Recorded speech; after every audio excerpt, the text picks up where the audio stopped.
Hello mga kanine!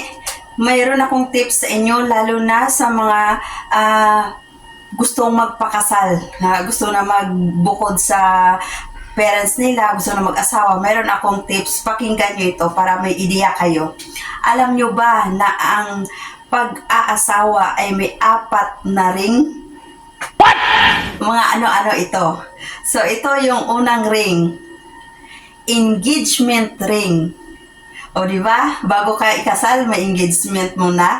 Pero sa amin, hindi yan nangyari. Comment nyo na lang mamaya kung ilang ring lang meron kayo.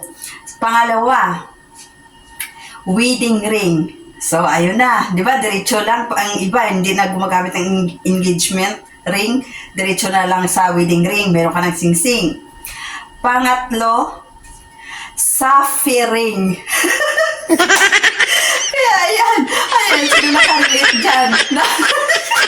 Pagkatapos sa wedding ring, nagsasuffer ka na, di ba? Ando na yung stress, problema, pasaway ni mister, o di ba? At ang pang-apat ay enduring. Enduring. Alam mo yun? Yung binubugbog ka na, sinasaktan ka, basta. Kaya mayroong 4 na ring ang mag-asawa. Ulitin ko. Una, engagement ring. Pangalawa, wedding ring. Pangatlo, sapphire ring. Pang-4, enduring. Yun lang. Thank you for watching. Follow and share. Bye-bye.